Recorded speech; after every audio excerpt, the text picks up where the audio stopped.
मेरा नाम अजीत है। मैं एक मैकेनिकल इंजीनियर हूँ। मैं स्वभाव से बहुत ही रिजर्व हूँ। इस कारण कभी मेरी लड़कियों से ना ज़्यादा दोस्ती रही, ना ही मेरी कोई गर्लफ्रेंड बनी। अब मेरी जॉब लग गई थी और घर वाले अब शादी की बातें करने लगे। घर पर कई तस्वीरें और बायोडाटा आने लगे। उसमें से मुझे अंजलि देखते ही पसंद आ गई। बायोडाटा से पता चल रहा था कि वो अच्छी पढ़ी लिखी थी।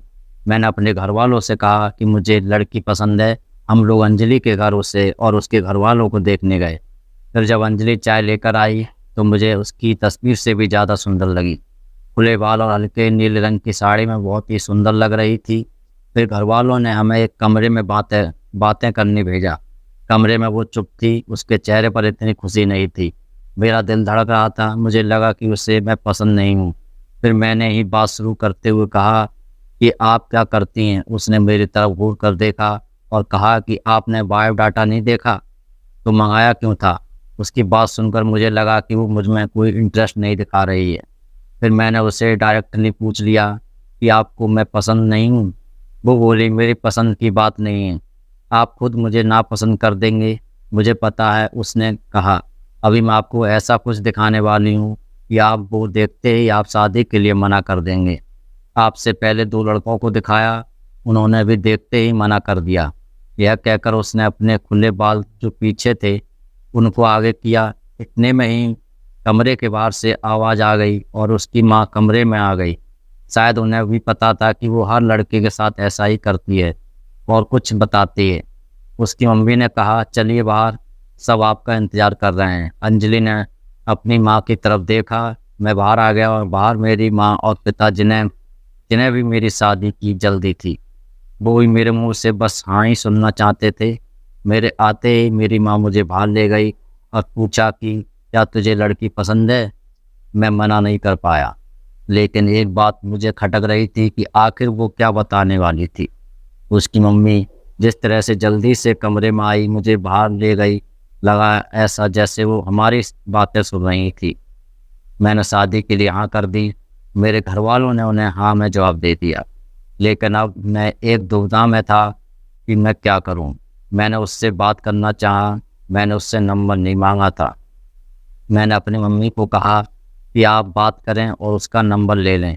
मम्मी ने अंजलि की मम्मी से फ़ोन पर बात की और अंजलि का नंबर मांगा, लेकिन उन्होंने यह कहकर मना कर दिया कि अंजलि का फ़ोन अभी ख़राब है। मम्मी यह भी कह रही थी कि वो लोग शादी के लिए जल्दी कर रहे हैं।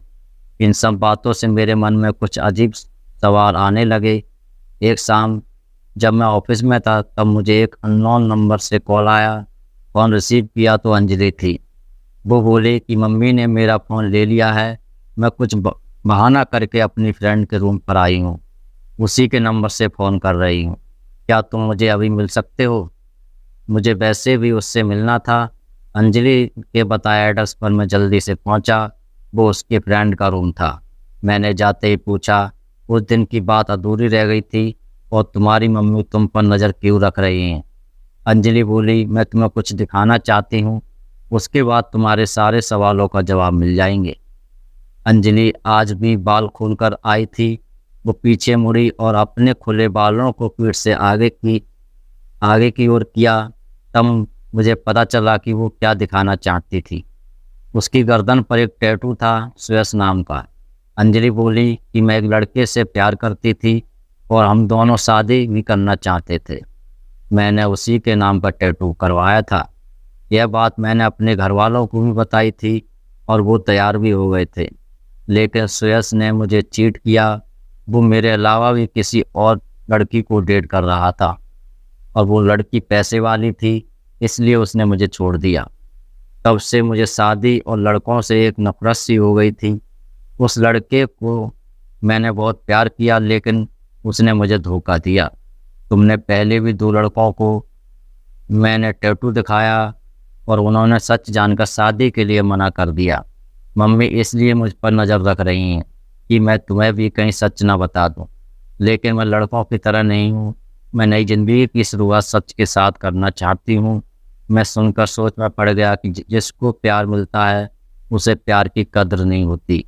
आखिर इतना प्यार करने वाली लड़की को कैसे कोई धोखा दे सकता है। मैंने कहा कि मुझे तुम्हारे पास से कोई मतलब नहीं है। लेकिन मैं चाहता हूँ कि मुझे भी तुम उतना ही प्यार करो जितना उस लड़के को करती थी। अंजलि को ये उम्मीद नहीं थी। उसे लगा था मैं भी उससे शादी के लिए मना कर दूंगा। मेरी बात सुनकर उसने इतने दिनों के दबाए आंसू बहने लगे। मेरी शादी अंजलि से हो गई और मैं अपने आप को बहुत खुशकिस्मत मानता हूँ कि मुझे अंजलि जैसी सच्ची और प्यार करने वाली लाइफ पार्टनर मिली है।